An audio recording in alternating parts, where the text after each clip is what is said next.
pleasure to serve under your chairmanship, and I'm very grateful to the Honourable Member for Rugby for securing this very important debate.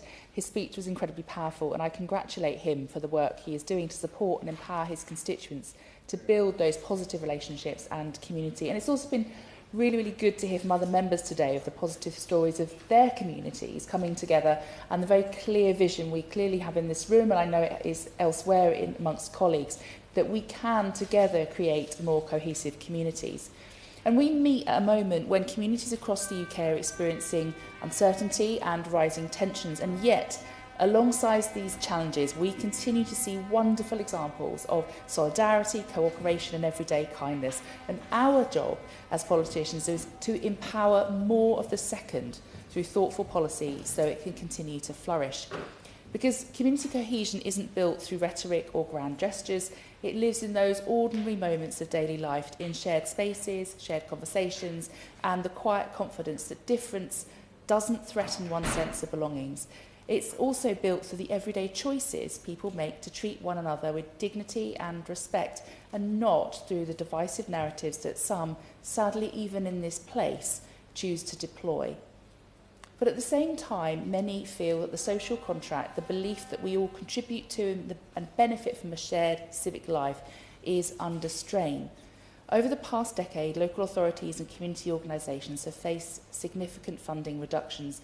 Youth services have closed, community centres have disappeared, and those everyday spaces where people once met across different backgrounds have diminished. These were not mere local government services, they were really the backbone of community life, allowing people to mix, understand one another and build solidarity. And when those spaces disappear, so do the opportunities for understanding.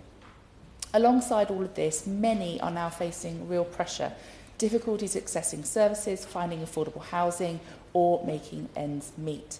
And when support feels distant, frustration grows and there's a risk people turn inward rather than reaching outward. And these tensions reflect a pressure and uncertainty, not a lack of goodwill. Rebuilding community cohesion requires more than responding to those, of course, who stoke division.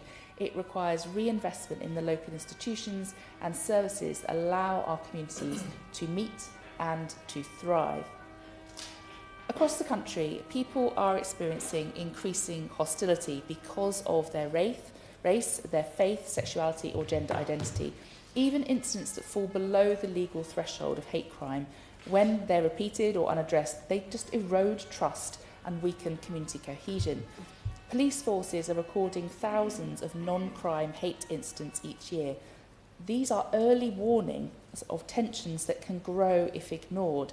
And I hear from some in my constituency how every single day they face unpleasant, abusive, even aggressive, unsolicited interactions with others because of their race, gender or sexuality. Figures for Surrey, they shows that hate crime remains significantly underreported, underscoring the importance of early intervention to build trust so people feel confident to come forward when they are facing this. And in times of uncertainty, we really must resist the narratives that divide people or single out newcomers or minorities. They might offer simple answers, but they really weaken the fabric of civil society. Strong communities are built not by excluding people, but by ensuring everyone feels they belong. And across the country, there are countless examples of cohesion in action being led by charities and faith groups. And one example in my own constituency and across Surrey is Big Leaf, who bring together displaced young people alongside other young people to create music, play sport and so much more, fostering community and optimism. And of course, I'm sure if we went around this room and across the House of Commons, we would have so many more examples, but I will stop there.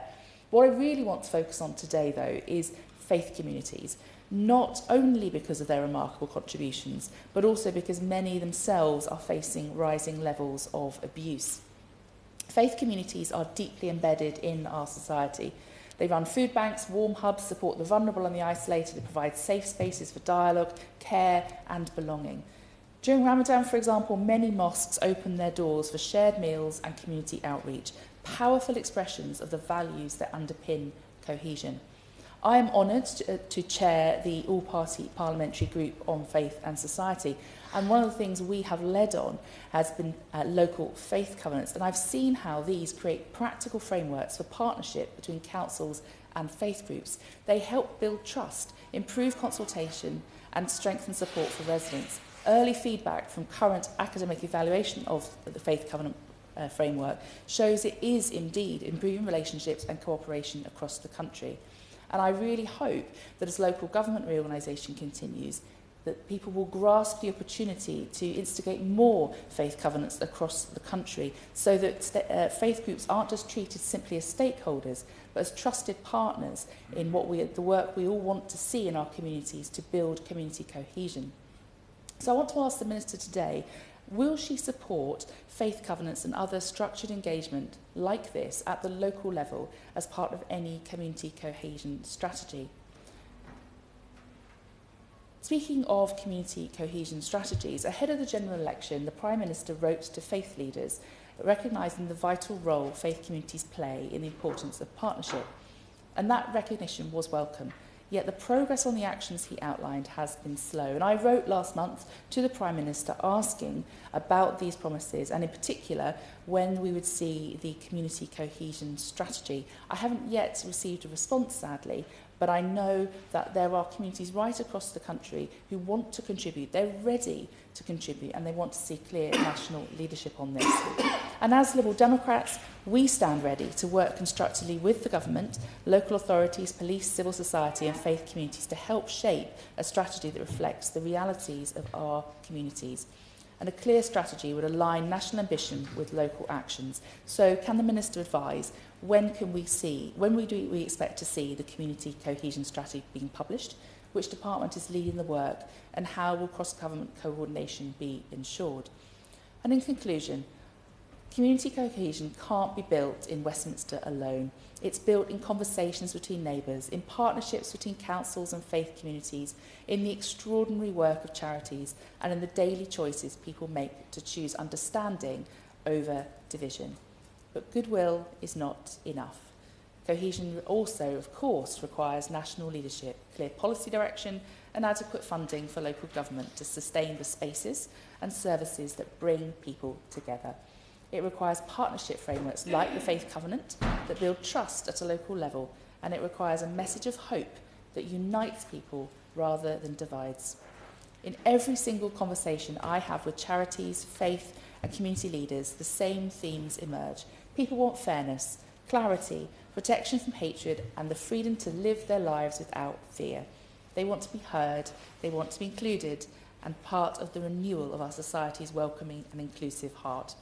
If we listen, work in partnership and invest in the relationships and institutions that bind communities together, we can indeed strengthen the trust on which cohesion depends. Cohesion is not an abstract ideal. It is something, as many in this room have said already today, it's something we nurture together.